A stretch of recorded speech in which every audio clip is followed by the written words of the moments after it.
Allahumma salli ala Allahumma salli ala Sayyidina Muhammad wa ala ali Muhammad wa man yantas wa man ya'tasim billahi faqad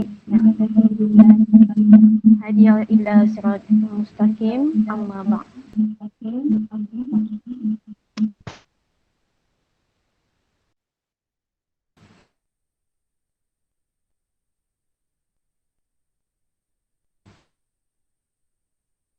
Seriti-seriti saya tak tahu, seriti yang saya tahu Siti Al-Ihsan, Siti Al-Hakim, Siti Huda ada. Ada. Di Ya. Al-Huda. Dan Siti Al-Huda dengan Mak Tahfiz apa tadi saya tak dengar. Ma'had Tahfiz Maaf lah. Integrasi. Mak Tahfiz Integrasi tu bawah Al-Fatih tadi. Siti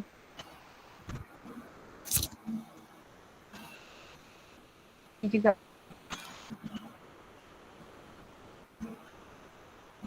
Tak saya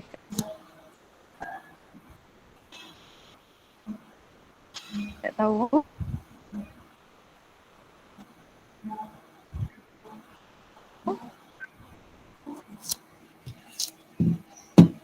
Saya ada sertakan sedikit slide.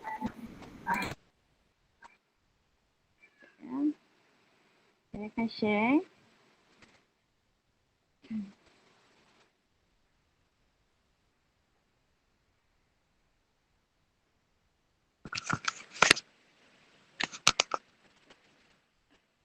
Okay, sebelum tu saya kenalkan diri saya.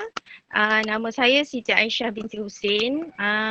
Saya pengalaman mengajar di negeri Johor ni insya-Allah lah masuk 15 tahun dan memegang UPKK sejak UPKK tu wujud.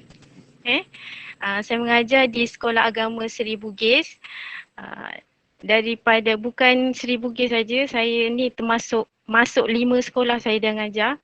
Daripada awal sekolah, daripada Johor Bahru, pindah balik kampung dan alhamdulillah sekarang paling dekat Benut lah.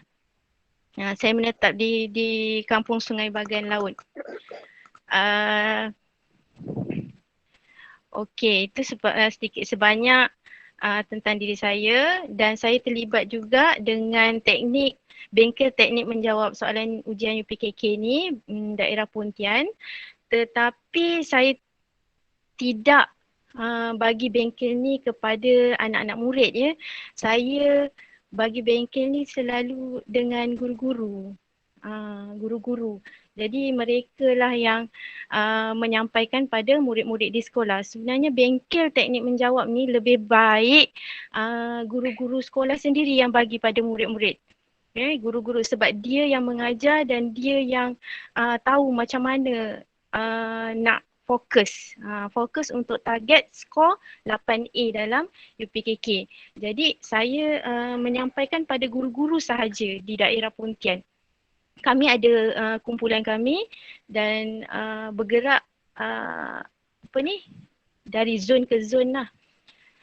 Jadi hari ini saya cuba sampaikan kepada pelajar-pelajar, tak tahulah. InsyaAllah kita doalah supaya Allah kurniakan kefahaman bagi kita untuk kita menguasai apa yang saya sampaikan pada hari ini. Baiklah. Okey, pada calon-calon UPKK untuk 2021, untuk pengetahuan semua, tahun ini adalah tahun paling ramai pelajar ambil UPKK kerana tahun 2020 tidak ada peperiksaan UPKK. Jadi tahun ni awak akan serentak mengambil ujian ini dengan pelajar darjah 6. Kemungkinan UPSR tak ada, jadi sijil UPKK untuk tahun 2020 dan 2021 sangat berguna sebab tidak ada penilaian UPSR lagi. Jadi untuk kemasukan ke asrama penuh mereka akan menilai daripada CJ UPKK. Okey, apa itu UPKK? Saya terangkan sedikit. Nanti awak belajar UPKK, awak tak tahu apa matlamat awak ambil UPKK ni sebenarnya. Rupanya dah ambil UPKK, alah rupanya sayanglah tak dapat 8A sebab nak masuk asrama penuh. Macam tu. Nak masuk asrama penuh, Ma'had Tahfiz ataupun mana-mana asrama, sekarang dia akan tanya CJ UPKK, adakah kamu mendapat 8A atau 7A? Sekurang-kurangnya 7A. Dia akan terima masuk. Dulu dia tengok UPSR juga, tapi masa tengok UPSR pun dia akan ambil pelajar yang hanya ada 8A dan 7A sahaja. 6A dia tak ambil. Lagi-lagi mata pelajaran Al-Quran dan amali solat. Itu sangat penting. Okey. UPKK atau ujian penilaian kelas kafar, dia menilai tahap kemahiran, kebolehan, penghayatan murid-murid dalam bidang apa? Pengajian Al-Quran, ulum syariah, sirah, adab, jawi yang awak belajar hari-hari dengan ustaz awak. Penghayatan yang paling penting, penghayatan cara hidup Islam. Nanti saya terangkan kenapa penghayatan cara hidup Islam ni penting. Okey. Tengok nilaian dia Al-Quran, ya. Siapa yang sekolah yang dah buat penilaian Al-Quran, kalau daerah Pontian dah kena bagi markah dan kami telah pun, seluruh Pontian telah pun hantar markah itu pada JAKIM. Okey, bentuk lisan pemerhatian ini PCHI. PCHI adalah penghayatan cara hidup Islam. Bentuk lagi satu, bentuk amali solat. Amali solat, awak kena lakonkan solat tu. Kalau ada seriti yang dah buat, alhamdulillah. Okey, lepas tu penulisan ni nanti kita akan periksa insya-Allah 4 hingga 7 Oktober. Dijangkakan 4 hingga 7 Oktober. Okey, apa kelebihan peperiksaan UPKK ni? Sijil UPKK ni dikeluarkan oleh pihak JAKIM, bukan daerah ke kerajaan negeri ke. Dia dikeluarkan oleh JAKIM. Jadi sijil ini boleh diguna pakai di seluruh Malaysia. Mana-mana sekolah awak pindah Kelantan ke, awak pindah Terengganu ke, awak boleh guna sijil ni untuk masuk ke asrama penuh. Jadi sijil ni diambil oleh pelajar darjah 5 kecuali tahun ini sahaja yang diambil oleh pelajar darjah 6 juga. Lepas tu ada juga anak murid saya yang dia tingkatan 1 tapi dia nak ambil UPKK, boleh. Tak ada masalah. Lebih umur pun boleh. Yang penting 11 tahun. Kurang daripada 11 tahun tidak boleh. Okey? Tengok. Diperakui di seluruh Malaysia bagi salah satu dokumen sokongan bagi permohonan pelajar untuk kemasukan tingkatan 1 ke sekolah menengah agama di seluruh Malaysia, asrama penuh. Okey, kenapa penghayatan cara hidup Islam tu penting, solat itu penting? Sebab bila awak masuk ke asrama penuh, itu yang dititik beratkan untuk awak berdikari buat. Cikgu dah tak nak sentuh dah. Kalau asrama penuh, cikgu dah tak nak sentuh. Baru nak ajar awak solat, baru nak ajar awak ngaji, baru nak ajar awak adab-adab. Tak. Sebab tu pelajar yang masuk ke sekolah asrama penuh, dia nak nilai semua tu A. A. Jadi dia tak perlu susah-susah lagi nak ajar awak benda yang basic macam ni. Jadi awak boleh berdikari untuk solat sendiri, untuk mengurus diri, menjaga adab-adab sendiri, untuk menulis jawi, dan bahasa Arab itu keseluruhan sekolah berasrama penuh ada subjek bahasa Arab. Ada subjek bahasa Arab. Jadi itulah sebabnya pentingnya sijil UPKK ni. Lagi satu penting, sijil UPKK ni ialah asas awak menjadi seorang Muslim. Muslim, peribadi seorang Muslim. Kalau awak tengok, pelajar-pelajar semua, awak belajar tu semua basic. Basic darjah 5 bila awak naik darjah 6, awak dah ada yang dah mula balik semua ada yang dah mula balik, jadi mudah. Bila awak dah tahu menguasai semua 88 subjek UPKK ni, insya-Allah awak akan membesar dengan mudah. Itu bukan penerangan dari segi sijil sahaja. Dari segi kehidupan awak pun awak boleh capai matlamat peribadi Muslim. Awak nak jadi orang Islam yang betul-betul mengikut syariat, tu satu bonus bagi awak. Senang, mudah. Dah belajar semua dalam UPKK. Baiklah, ini adalah ujian yang awak akan tempuh bulan 10 nanti, 4 hingga 7 Oktober. Semua ni adalah bahagian penulisan. Penulisan. Saya tak tahu tahun ni macam mana bentuk soalannya, sebab kita dalam pandemik COVID-19 ni, kita nak periksa online ke ataupun peperiksaan drive-thru. Ada juga ada yang mengatakan macam tu, pergi sekolah ambil dalam berapa jam hantar balik, macam tu drive-thru. Lepas tu open book test, kita tak tahu boleh buka buku ke, mungkin soalan dia lagi mencabar, mungkin semua soalan tahun ni adalah soalan daripada KBAT, menggunakan kemahiran berfikir. Kita tak boleh tahu kan, nanti mungkin dalam bulan 9 agaknya kami guru-guru akan diberi taklimat peperiksaan, baru kita tahu macam mana corak ujian ini dijalankan. Baiklah, kat sini saya ada buat sedikit ringkasan, ringkasan semua subjek. Okey, sunyi sangat saya cakap ni, macam cakap seorang-seorang. Ustaz saya tak biasa. Jadi siapa yang nak bertanya, boleh bertanya tak faham saya cakap, boleh tanya.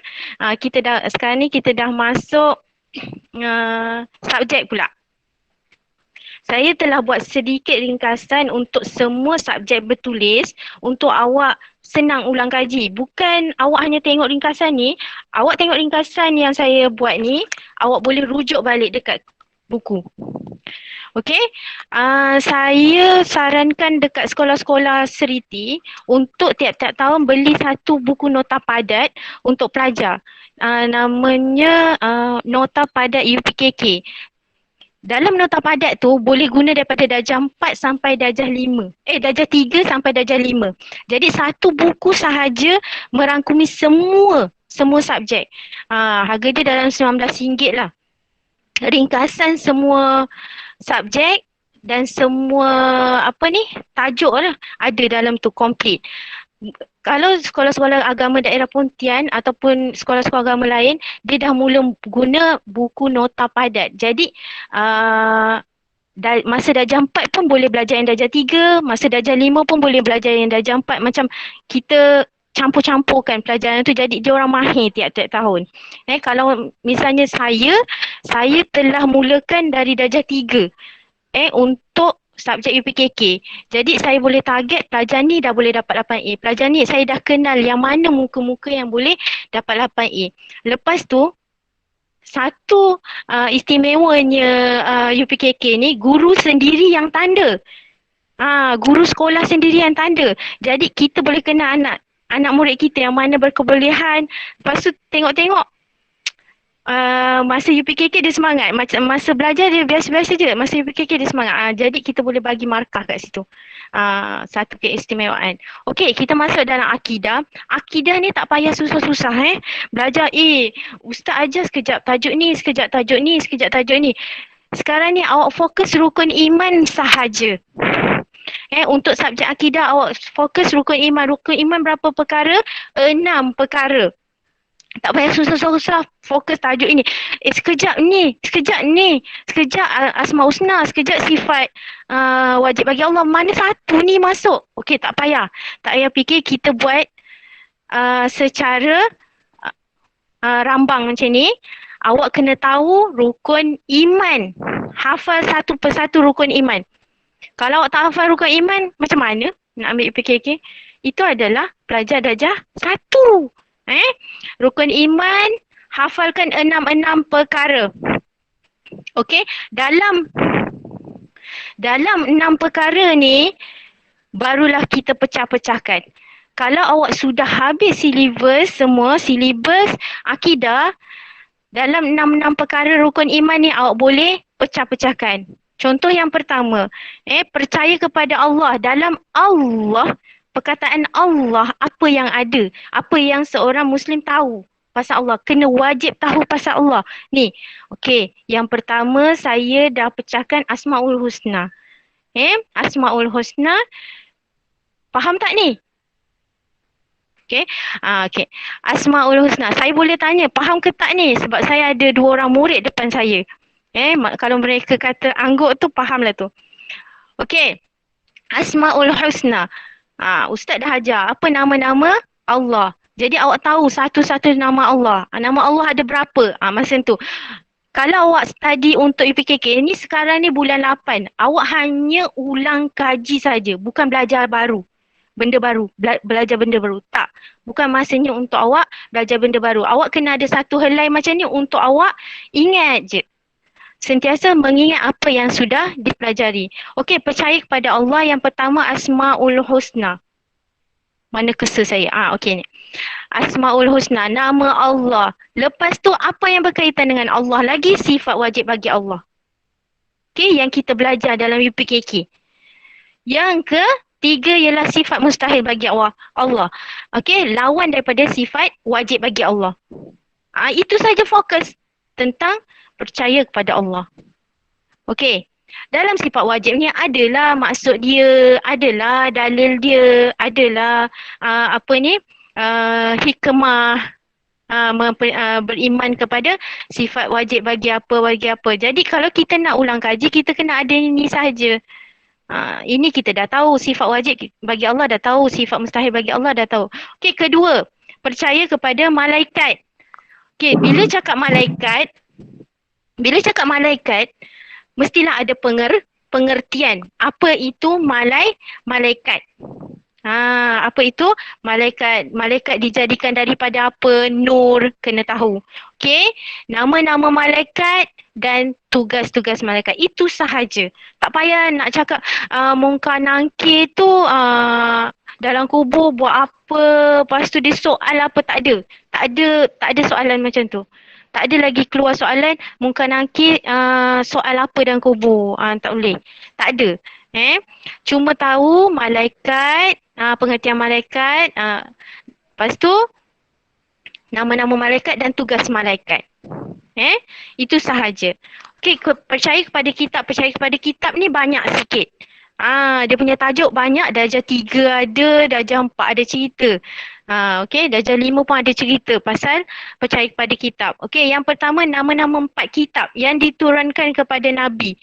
Mushaf ada cerita tak? Mushaf tak cerita. Dia hanya cerita kitab. Kitab Taurat, kitab Injil, kitab Zabur, kitab Al-Quran. Okey. Lepas tu awak kena tahu pula Nabi yang menerima setiap kitab tu. Hafalkan.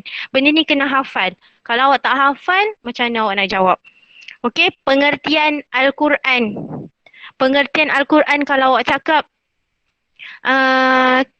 kitab Al-Quran ataupun pengertian Al-Quran kitab yang turun daripada Allah. Tak boleh, salah. Pengertian Al-Quran ialah wahyu. Wahyu yang diturunkan kepada Nabi Muhammad melalui perantaraan malaikat Jibril di Gua Hira. Markah penuh. Kalau dia cakap pengertian Al-Quran, awak tulis pengertian Al-Quran, wahyu, betul. Bagi kami guru-guru yang menanda kertas UPKK, wahyu daripada Allah, betul. Ataupun ayat Quran yang diturunkan kepada Nabi Muhammad, betul. Mesti ada jelas. Jawapan tu jelas. Okey? Pengertian Al-Quran, nama-nama Al-Quran. Jangan lupa nama-nama Al-Quran. Al-Kitab, lagi apa? Al-Furqan. Ingat, ada berapa nama-nama Al-Quran? Ada 5 atau 6 tu. Okey, lepas tu penurunan Al-Quran. Macam mana cara penurunan Al-Quran daripada Lauh Mahfuz? Lauh Mahfuz. Ada kan belajar penurunan Al-Quran daripada Lauh Mahfuz. Lepas tu gimana sampailah Nabi Muhammad.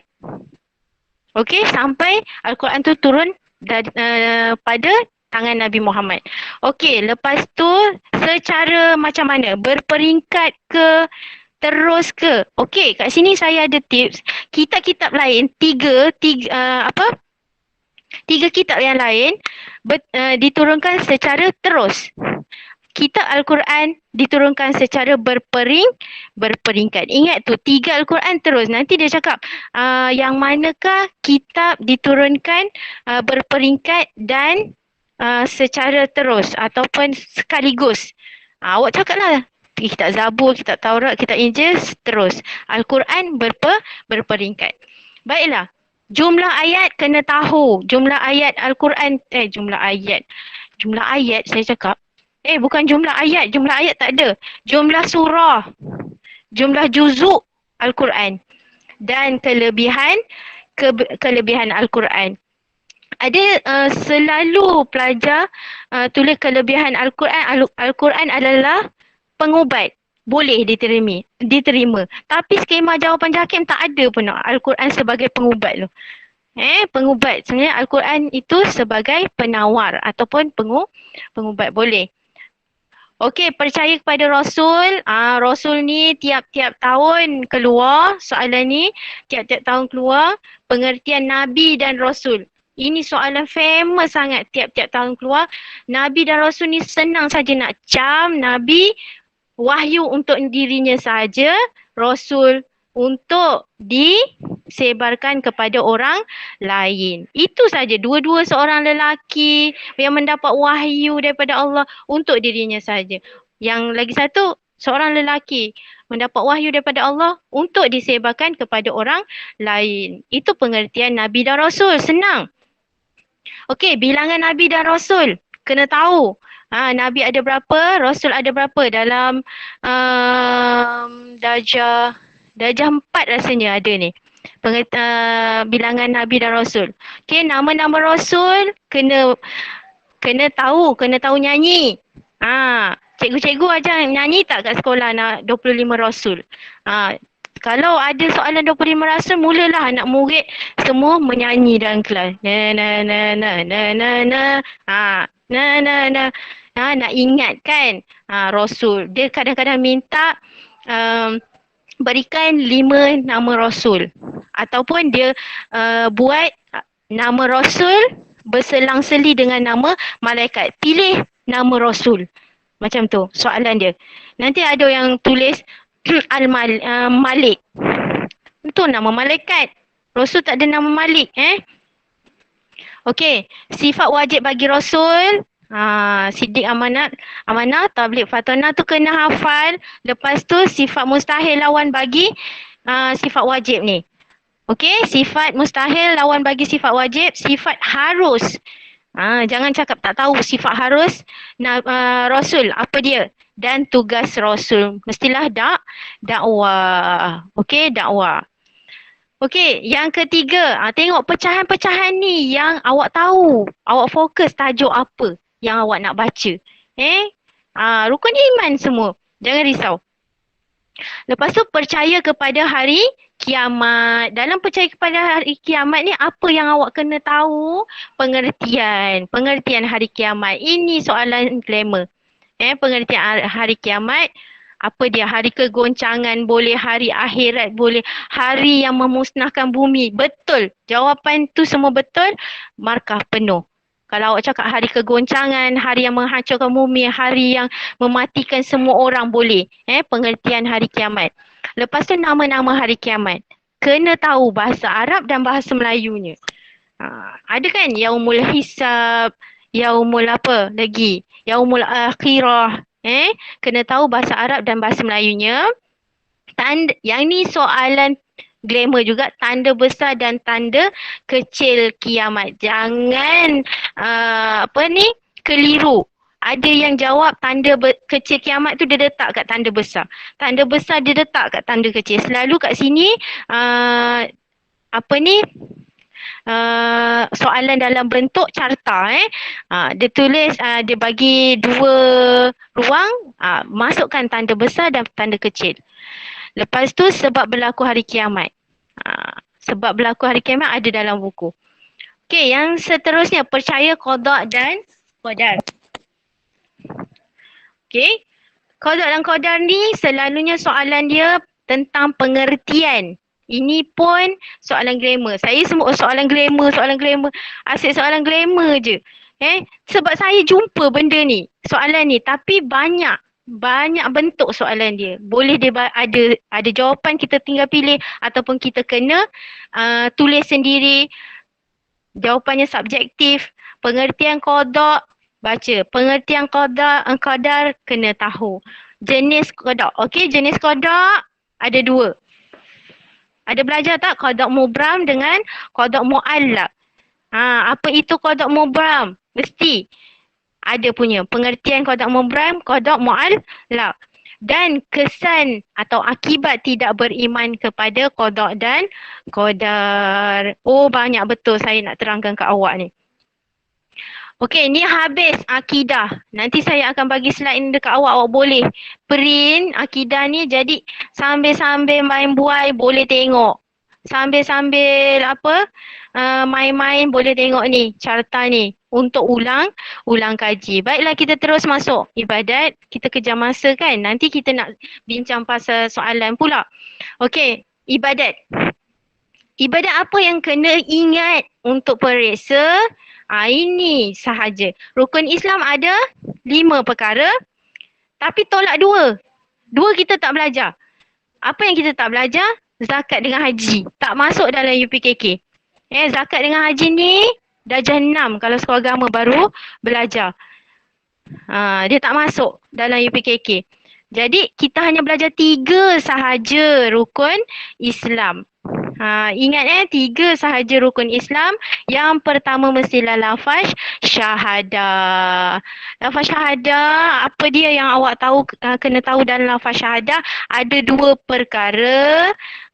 Penyaksian bagi Allah, kita bersaksi Allah dan Rasul. Kadang soalan dia dia bagi asyhadu an la ilaha illallah wa asyhadu anna muhammadar rasulullah. Okey, berikan maksud lafaz tersebut. Begitu. Awak kena tahulah, aku bersaksi bahawa tiada Tuhan selain Allah. Aku bersaksi. Banyak pelajaran salah. Walaupun benda ni darjah 1. Nanti dia cakap aku bersaksi Rasul dulu, Allah dulu. Tak boleh. Kena betul-betul. Allah dulu baru Rasul. Ikut betul-betul. Penat kan? Siapa yang ada air sebelah tu boleh minum. Dah lah awak tak buka kamera, cikgu tak nampak pun. Okey? Boleh minum. Yang kedua, selain syahadah, awak kena ingat, bukan belajar lagi. Ni sudah ulang kaji ni. Hanya ingat. Tentang rukun Islam, solat 5 waktu. Okey, dalam solat 5 waktu ni banyak perkara yang awak kena ingat. Daripada sebelum solat hingga lepas solat dan solat-solat sunat. Solat-solat sampingan. Okey, kita tengok. Yang pertama, sebelum solat kita kena buat apa? Mestilah menyucikan diri, taharah. Kita kena ingat je macam tu. Oh, bab solat. Solat sebelum solat, taharah. Bersihkan diri dulu. Okey, dalam taharah kena tahu pengertian taharah. Pengertian taharah tu apa? Suci. Satu perkataan je. Taharah suci. Taharah suci. Okey, yang kedua wuduk. Betul tak? Sebelum solat 5 waktu tu mesti berwuduk. Standby je macam tu. Sebelum aku solat, aku kena buat apa? Taharah. Lepas tu, wuduk. Dalam wuduk tu ada apa? Pengertian wuduk. Sebab wuduk. Rukun wuduk. Niat dia macam mana? Sunat-sunat wuduk. Sebab yang membatalkan wuduk. Okey, dah wuduk. Tak ada air pula ni. Nak wuduk tapi tak ada air. Lepas tu macam mana nak ingat? Oh, tayamum. Kita kena tayamum. Kalau tak ada air, kita tayamum. Okey, apa pengertian tayamum? Menyapu debu. Menyapu debu. Menyapu debu pun dah dikira ada markah. Okey, menyapu debu. Sebab Kenapa kena tayamum? Rukun tayamum. Dia sama je dengan wuduk. Rukun tayamum, niat tayamum macam mana, syarat tayamum, sunat tayamum, cara dan sebab yang membatalkan tayamum. Kena tahu tu. Dalam tayamum. Tayamum adalah soalan famous. Tiap-tiap tahun ada. Tapi tiap-tiap tahun tu yang saya tengok sekarang ni anggota tayamum. Anggota tayamum memang glamour. Sebab kadang-kadang budak dia akan bagi gambar badan. Lepas tu dia akan tunjukkan anggota dekat tangan tu. Tangan tu dia akan halakan anak panah ke siku. Tahu? Jadi budak-budak dia kata sebutkan anggota tayamum yang bertanda. Bertanda X. Budak-budak jawab siku. Bukan tangan. Baik-baik kat situ soalan perangkap. Baiklah, lepas tayamum, kena mandi wajib dulu. Kena mandi wajib kalau berhadas besar. Sebelum solat ni, kena buat dulu mandi wajib kalau berhadas besar, kena mandi wajib. Apa yang ada dalam mandi wajib? Saya salah tulis ni. Waw, alif, jim, ba, wajib. Okey, pengertian mandi wajib mesti ada. Mengangkat hadas besar. Ataupun menyucikan diri daripada hadas besar. Okey, perkara yang mewajibkan mandi wajib. Ada beberapa perkara tu yang haid, nifas semua tu Haid, nifas, wiladah, keluar air mani tu semua. Perkara yang mewajibkan mandi wajib. Lepas tu rukun mandi wajib. Niat, syarat, sunat mandi wajib. Cara mandi wajib dan hikmah mandi wajib. Hikmah ni banyak yang keliru. Okey? Kalau awak cakap memelihara iman, itu pun hikmah mandi wajib. Memelihara iman, ataupun menyucikan diri dari segala penyakit pun hikmah juga. Boleh jawab. Tengok apa yang relevan awak nak jawab. Okey, seterusnya sebelum solat kita buat apa? Azan, iqamah dulu. Mestilah azan, iqamah. Pengertian azan, pengertian iqamah. Lafaz azan, syarat. Syarat orang yang azan tu macam mana? Sunat ketika azan. Makruh ketika azan. Kena ingat semua ni. Lepas tu barulah boleh solat fardu. Dalam solat fardu apa selalu soalan yang dia soal, tengok saya eja salah lagi, syarat wajib solat. Siapa yang wajib solat? Okey, syarat sah solat dengan syarat wajib solat ni ramai pelajar yang keliru. Syarat wajib solat, nak cakap ni, syarat wajib solat selalunya berada dekat dalam diri orang yang nak solat. Contohnya baligh, berakal, dalam diri orang yang nak solat tu. Syarat sah solat ni kadang-kadang ada yang masuk waktu solat, bukan dekat diri. Masuk waktu solat, syarat sah solat. Masuk waktu solat, lepas tu bersih, tempat solat bersih. Itu bukan diri individu yang nak solat. Kena tahu bezakan syarat wajib solat dan syarat sah solat. Lepas tu rukun solat. Rukun solat ada berapa? Siapa boleh jawab? Seorang angkat tangan. Rukun solat. Cikgu nak tanya rukun solat. Ada berapa? 13. Ya, bagus. Pandai. Mesti 8A nanti. Amin. Okey, 13. Rukun solat. Okey, terus. Dah solat fardu, solat Jumaat pula. Syarat solat Jumaat. Lepas tu rukun solat Jumaat. Sunat solat Jumaat apa? Kena tahu. Lepas dah solat Jumaat ni wajib kan? Dia macam solat fardu juga. Solat Jumaat wajib. Tapi bagi lelaki. Yang perempuan, boleh tak solat Jumaat? Boleh. Nanti ada juga soalan mungkin lah tahun ni kan, mana tahu JAKIM nak buat. Fatimah berada di Mekah. Dia menunaikan solat Jumaat di masjid. Adakah solat Jumaat dia sah? Macam tu. Manalah tahu Jakim nak buat soalan macam tu. Sahlah. Perempuan pun boleh solat Jumaat. Okey? Seterusnya solat jamak dan qasar. Yang ni saya lupa tulis. Pengertian jamak apa? Qasar apa? Lepas tu jenis-jenis solat jamak. Solat apa yang boleh dijamakkan? Disatukan. Lepas tu solat apa yang boleh dikasarkan? Kena tahu setiap solat tu. Yang 4 jadi 2, yang mana satu? Yang 3 boleh jadi 1.5 tak? Tak boleh. 3 rakaat boleh jadi 1.5, tak boleh. Yang 4 rakaat saja boleh dikasarkan. Subuh boleh tak jadi 1 rakaat? Tu dah jadi witir. Pula. Okey. Terus solat-solat sunat. Okey, selalu soalan solat-solat sunat dalam kertas akan tanya berikan 2 contoh solat sunat. Ataupun solat objektif, dia bagi solat Jumaat, solat duha, solat zuhur, solat subuh. Yang mana satu solat sunat. Ada yang jawab solat Jumaat. Jangan solat duha. Awak ambil beberapa solat sunat sahaja yang awak selalu tunaikan. Contohnya yang awak senang ingat, bulan puasa, bulan Syawal, bulan Aidiladha. Nak periksa. Okey, bulan puasa saya selalu suruh anak murid saya ingat yang tu saja. Padahal kenalah tahu semua solat sunat. Tapi untuk periksa, kalau dia minta senaraikan solat-solat sunat, 5 solat sunat, awak boleh cakap daripada awak ingat bulan puasa, raya haji, raya puasa dengan nak periksa. Okey? Puasa, solat tarawih. Ataupun solat witir. Awak selalu buat kan dekat masjid. Lepas tu raya, solat sunat hari raya.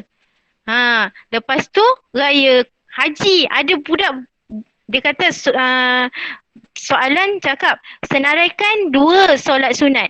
Hari raya, solat sunat hari raya Aidilfitri, solat sunat hari raya Aidiladha. Betul tak? Betul. Jawapan penuh. Senang dia nak jawab, dia nak ingat tu senang. Lepas tu kenapa periksa? Periksa solat hajat. Solat hajat. Solat taubat. Kat situ banyak solat-solat sunat. Baiklah, seterusnya solat jenazah. Ada solat jenazah, dia punya rukun, dia punya cara solat, awak kena tahu. Dan terus pada puasa di bulan Ramadan. Dalam puasa ni pengertian puasa. Kena tahu. Kalau awak cakap puasa, pengertian puasa tidak makan. Tak sempurna. Kalau saya tak bagi markah. Memanglah semua orang tak makan. Tapi yang perkara lain boleh buat. Tak boleh Jadi kena tahu pengertian puasa. Hukum puasa. Hukum. Hukum dia banyak sikit. Kalau orang mengandung, kalau orang sakit, macam mana hukum dia? Lain hukum dia. Orang sihat, lain hukum dia. Lepas tu syarat puasa, perkara yang membatalkan puasa, sunat-sunat puasa, apa dia? Makruh ketika puasa dan amalan sunat ketika berpuasa. Wah, 9.30 dah Okey, saya laju sikit. Banyak lagi. Baiklah, ini untuk ibadat. Awak ingat rukun Islam dan 3 sahaja rukun Islam. 2 ni tolak. 2 ni tak belajar. Apa yang tak belajar? Zakat dan haji. Okey, terus. Adab. Okey, adab. Wah, banyaknya cikgu. Memanglah banyak. Awak belajar daripada darjah 3 sampai 5 dan digabungkan semua adab Islam, akhlak Islamiah ni. Okey. Adab berjalan. Adab-adab ni sebenarnya awak memang dah patut tahu. Kalau adab adalah subjek yang boleh skor A. Paling senang. Jawapannya semua positif. Semua positif. Fikir je, adab ni. Tapi kena berkenaan dengan tu. Kononlah adab berjalan. Awak jawab bercakap lemah lembut. Sesuai tak? Memanglah benda tu positif tapi tidak sesuai. Berjalan ni ingat kaki. Jalan guna kaki. Adab berjalan. Jalan guna kaki. Apa yang harus kita buat kat kaki kita? Memakai alas kaki iaitu kasut.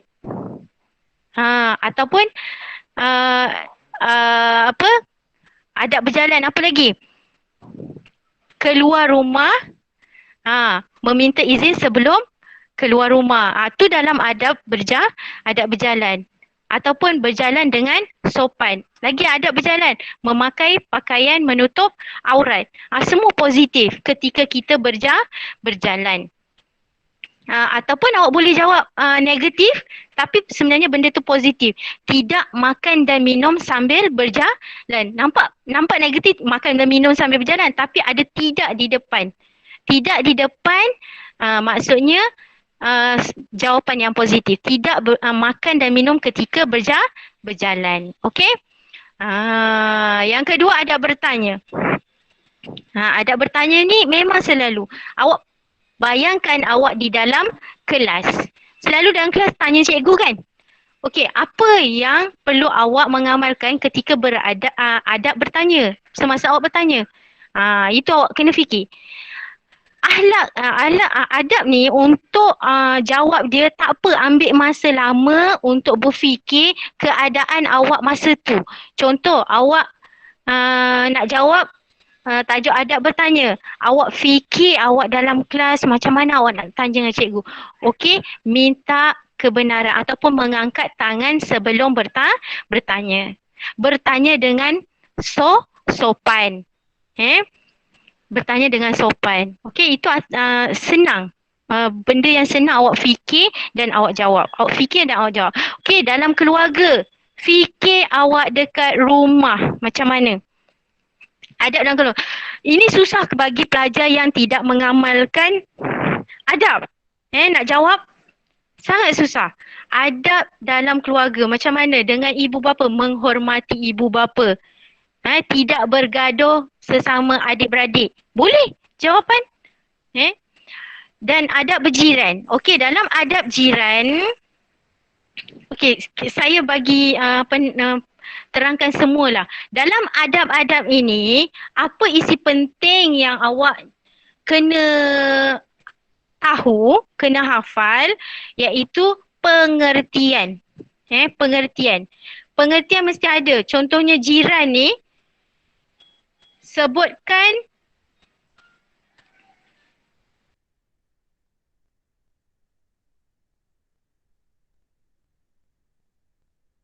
okey, ada jiran, pengertian jiran. Orang yang tinggal berhampiran dengan rumah kita. Itu pengertian. Yang lain pun ada pengertian. Yang kedua, adab-adabnya. Senaraikan adab-adab dia. Ulang kaji macam tu. Lepas tu hikmah kita beradab. Hikmah kita beradab, contohnya adab keramaian.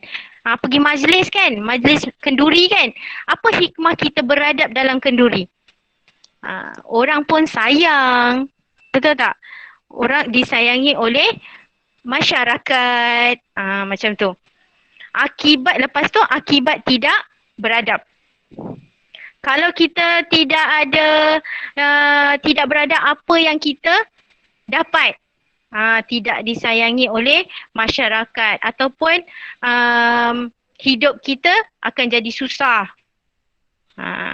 Akibat tidak beradab. Adab ketika bermain. Ni.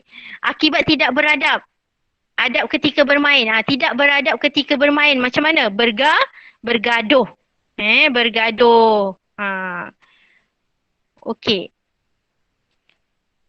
Itu sahaja dalam adab, pengertian, adab, hikmah dan akibat tidak beradab. Awak kena tahu setiap adab ni 4 poin dalam setiap adab ni. Ada 12 adab. Ada 12 adab. Okey, terus sirah. Sirah ini banyak. Pening tak? Sirah ni banyak, nampak banyak. Tapi saya nak awak fikir sekejap. Sirah mudah, sangat mudah. Ramai pelajar tidak boleh skor sirah kerana dia tidak memahami apa yang dia belajar. Dan jalan macam mana yang nak faham tentang sirah yang belajar untuk UPKK ni. Okay, ramai pelajar yang tak faham apa yang dia belajar. Jadi sekarang saya nak awak fokus dalam kehidupan Rasulullah sallallahu alaihi wasallam, iaitu Nabi Muhammad sahaja. Kita sirah darjah untuk UPKK ni belajar hanya sirah kehidupan Nabi Muhammad sallallahu alaihi wasallam selepas dia menerima wahyu, bukan daripada lahir. Okey, bukan daripada lahir. Bukan, dia tak cerita pasal Nabi Muhammad macam mana kahwin dengan Siti Khadijah, tak ada cerita tu. Sebelum masa kahwin, masa dia bayi, macam mana dia hidup dekat, tak ada pun soalan tu. Cumanya dia hanya akan soalan dia selepas menerima wahyu pertama. Dekat mana? Kat Gua Hira. Itu kehidupan bermula sampai dia wafat. Sampai dia wafat. Apa yang peristiwa yang berlaku dalam kehidupan Rasulullah selepas dia bergelar Rasul. Okey, tengok jalan yang saya tunjuk sini. Nampak tak jalannya bengkok ke sini, pusing sampai ke bawah. Tengok. Kita tengok yang pertama. Rasulullah menerima wahyu. Kat mana tempat dia menerima wahyu? Awak kena tahu peristiwa terima wahyu. Okey, kotak pink ni satu peristiwa saya buat. Jadi kat sini ada 16 peristiwa dalam kehidupan Rasulullah yang awak kena tahu. Awak kena tahu.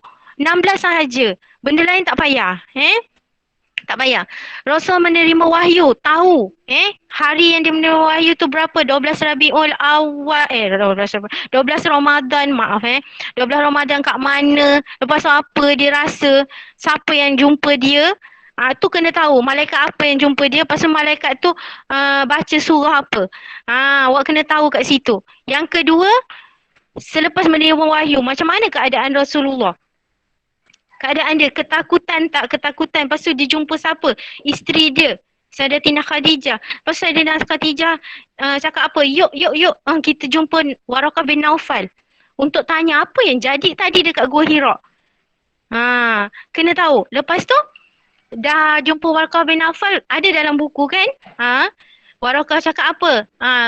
Itu adalah tanda kerasulan. Engkau telah menjadi rasul. Okey. Lepas tu turunlah. Dah jadi rasul tu, turunlah wahyu untuk dia berdakwah secara rahsia. Dakwah ada 2 kat sini, 3 dengan 4 ni. Dakwah secara rahsia satu tajuk. Berapa lama dia berdakwah secara rahsia. Lepas tu kat mana tempat dia berdakwah secara rahsia. Lepas tu orang yang awal-awal masuk Islam, siapa?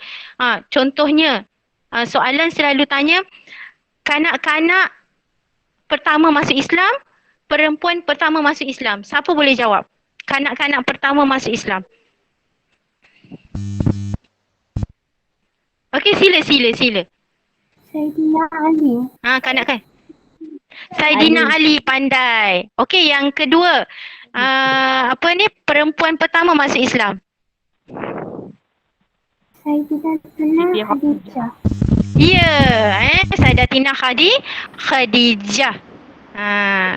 Ingat je yang paling hampir dengan dia apa? Mestilah isteri dia kan? Mestilah isteri dia. Jadi Sayyidatina Khadijah. Okey, lelaki pertama masuk Islam. Abu Bakar As-Siddiq. Pandai Ustaz. Pandai anak murid tu. Saya suka panggil anak murid. Baru je nak jawab. Baru je nak jawab. Okeylah, nanti saya bagi soalan yang lain-lain awak jawab. Okey. Itu awak kena hafal. Benda tu soalan famous. Tiap-tiap tahun ada keluar. Okey, lepas dah dakwah secara rahsia, Allah bagi wahyu pula untuk dakwah secara terbuka. Kat mana Rasulullah dakwah secara terbuka? Mesti tahu tempat dia, Bukit Safa. Lepas tu, apa yang diterima selepas dia berdakwah secara terbuka? Ancaman kepada Rasulullah. Apa orang kafir buat kat Rasulullah, semua tak terima Islam, tuduh Rasulullah tu sihir, penyihir semua. Okey, terus. Dah tak terima macam tu. Ni dakwah dekat Mekah ni dah tak boleh jalan ni. Pasal Allah turunkan wahyu. Ni semua wahyu daripada Allah Turunkan wahyu. Suruh Nabi Muhammad berhijrah kali pertama. Hijrah tu apa? Pindah. Tak usah duduk Mekah lagi. Tak usah duduk Mekah. Pindah kali pertama ke Habasyah. Pindah ke Habasyah. Ketuanya siapa? Ketuanya Osman bin Affan. Lepas tu pindah ke Habasyah. Balik sebelum Mekah. Dia 2 kali tau. Pergi Habasyah tak jadi juga. Kali kedua pergi lagi. Ni ada 2. 2 hijrah. Yang pertama ke Habasyah, yang kedua ke Habasyah juga. Ketuanya Ja'far bin Abi Talib. Okey, terus tak jadi juga pergi Habasyah. Balik sebelum Mekah. Sebab orang-orang Habasyah tak terima balik sebelum Mekah. Lepas tu dekat Mekah dia Rasulullah kena ancam lagi untuk dibunuh. Siapa nak apa ni? Okey. Kat mana dia nak kena bunuh tu? Dekat rumah dia kan? 12 orang. 12 orang pemuda diarah mengepung rumah Rasulullah. Lepas tu siapa yang gantikan tempat tidur Rasulullah tu kena tahu. Siapa boleh jawab? Yang menggantikan tempat tidur Rasulullah? Ada yang boleh jawab? Saidina Ali.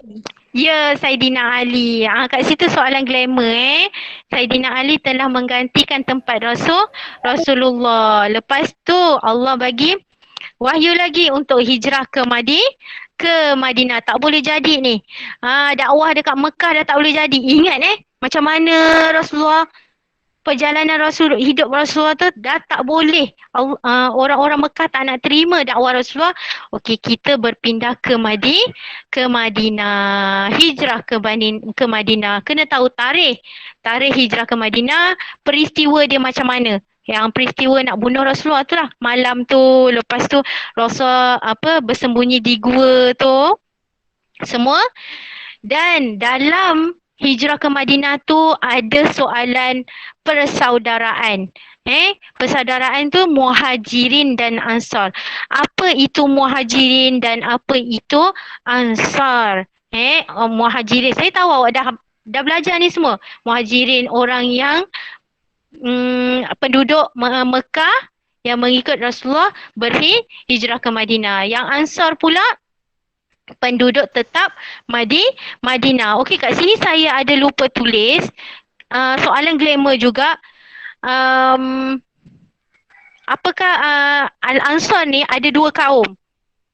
Ada 2 kaum. Penduduk Madinah ni ada 2 kaum, iaitu kaum Aus dan Hazraj. Kat situ jangan awak tulis. Soalan dia macam ini. Berikan 2 kaum yang duduk menetap di Madinah. Awak akan jawab Muhajirin dan Ansar. Salah salah. Jawapannya Aus dan Hazraj. Ada rasanya dalam kitab UPKK menerangkan tentang Aus dan Hazraj. Penduduk Madinah.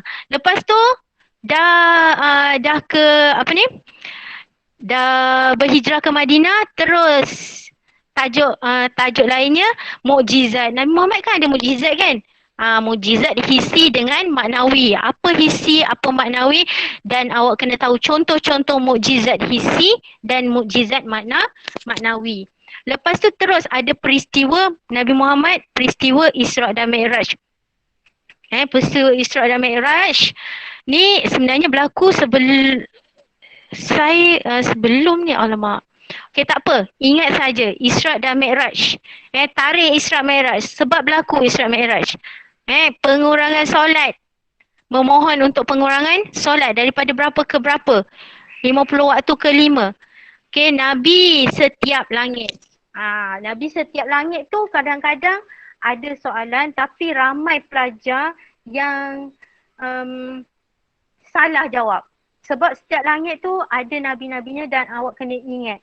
Kalau saya akan, nanti saya tulis I ihma. Saya buat ringkasan macam tu, I ihma.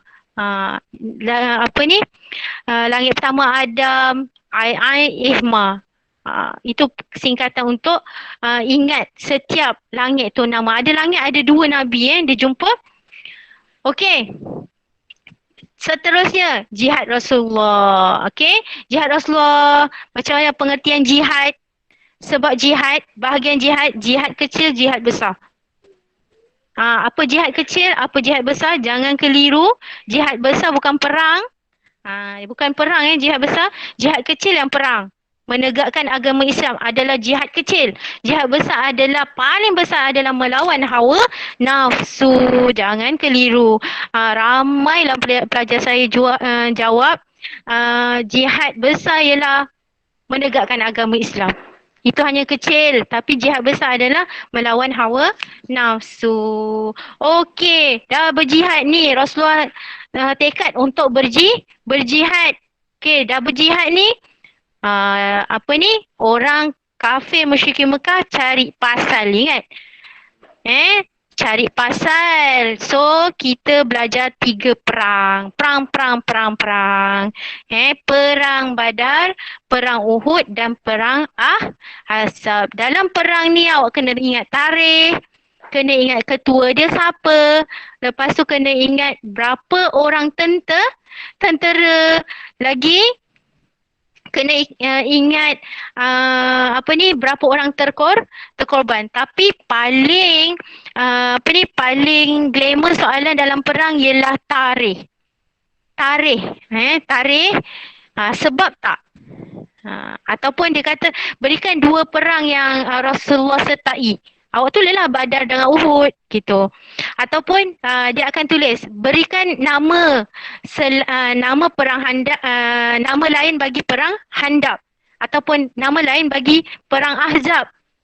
Apa dia? Nama lain. Awak boleh tulislah Handaq ke perang Parit. Itu ada 3 nama kat situ. Ahzab, Handaq dan Parit. Dah perang. Rasulullah kata dah penatlah perang. Ni semua kafir ni kalah dah kan? Dah kalah. Rasulullah buat perjanjian Hudaibiyah antara musyrikin Mekah dengan Rasulullah, orang-orang Islam. Okey, perjanjian Hudaibiyah. Ada perang lagi tak lepas ni kita belajar? Tak ada. Lepas perjanjian Hudaibiyah, okey, perjanjian Hudaibiyah ni kena ingat isi kandungan perjanjian Hudaibiyah.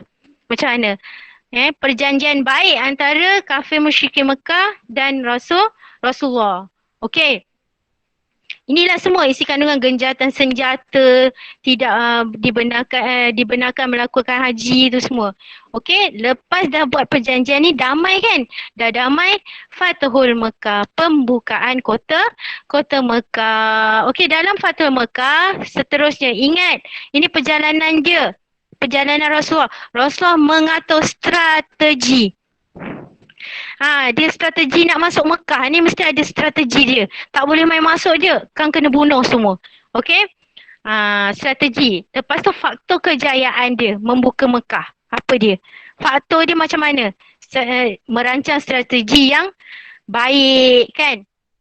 Lepas tu kesan pembukaan kota Mekah. Orang-orang Islam dah boleh diterima dekat Mekah tak? Dah boleh sangat. Dah boleh pergi haji, dah boleh masuk Mekah, dah boleh duduk Mekah dan orang Islam dekat Mekah dah semakin ramai. Lepas Fathul Mekah. Okey, terus pembangunan negara Islam. Kat sini dah damai. Dah ramai orang Islam. Lepas je perang tadi, terus damai, pembangunan negara Islam. Apa dia? Pembinaan masjid. Masjid menjadi tempat apa? Kat sini awak kena tahu ni. Pembangunan negara Islam, pembinaan masjid, pendidikan apa, ekonomi apa, Lepas tu, perkembangan negara Islam. Dari segi akidah, ibadat, akhlak, orang-orangnya semua macam mana. Okey, terus damai tak? Dah damai, dah tak ada perang. Lepas tu kita masuk ke wafatan Rasulullah. Ada tak cerita pasal Nabi lain kat sini? Tak ada langsung Tak ada langsung. Jadi awak kena ingat jalan cerita kehidupan Rasulullah selepas menerima wahyu pertama sahaja. Dah, yang ni sebelum akhir ni kewafatan Rasulullah. Macam mana Rasulullah tu wafat? Tarikh dia. Sebelum Rasulullah wafat ni, dia melakukan haji wida, hujjatul wida. Ada terang dalam buku macam mana hujjatul wida dilakukan. Okey, macam mana keadaan Nabi sakit dan hari-hari terakhir Nabi. Lepas tu iktibar kematian, kewafatan Rasulullah sallallahu alaihi wasallam. Baiklah, yang terakhir penentuan khalifah pertama. Rasulullah dah wafat, siapa nak ganti jadi Perdana Menteri masa tu? Ada kena ingat siapa? Saidina Abu Bakar As-Siddiq.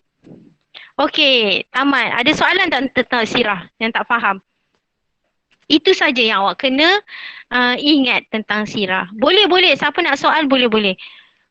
Okey, kita ada lagi 2 subjek lepas ni. Okey, dalam sirah ni ada juga soalan pernah tapi tak banyak. Tak banyak tahu. Ada setahun je yang saya, 2 tahun kot saya jumpa perbezaan mukjizat dengan sihir. Masuk juga mukjizat dan sihir. Senang je awak nak ingat, mukjizat tidak boleh dipelajari oleh orang-orang. Manusia biasa tak boleh dipelajari mukjizat. Hanya pada Rasulullah. Sihir boleh dipelajari dengan orang yang mahir. Mukjizat dengan sihir. Okey, terus. Lughatul Quran. Lughatul Quran, kalau daerah Pontian saya tak tahu, daerah Batu Pahat, kalau Lughatul Quran banyak yang skor A. Sebab Lughatul Quran ni senang. Senang Cikgu nak buang Ya. air besar. Boleh Cikgu nak buang silakan. air besar. Terima kasih. Boleh silakan. Sama. Okey, Lughatul Quran. Ini sahaja yang awak kena tahu. Tajuk-tajuk ini sahaja yang awak kena tahu dan tajuk-tajuk ini sahaja yang akan disoal. Nanti kita tengok contoh-contoh soalan daripada Lughatul Quran. Oh, kita dah pukul 10. Saya tak sedar. Ya Allah. Ustaz Azam ya? Ustaz Azam? Okey, tak apa nanti.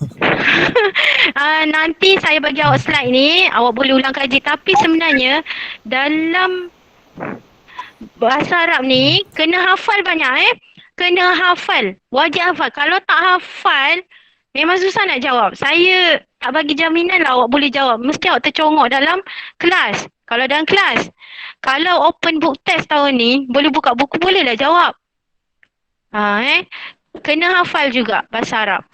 Dan terus Jawi. Jawi ini saja tajuk. Ini saja tajuk. Okey, baiklah. Kita tamatkan sekejap. Nanti kita sambung lagi ya, Ustaz Azam. Kita akan sambung. Okey. Kita akan sambung soalan pula teknik menjawab. Boleh rehatlah. Okey, kita jumpa lepas ni.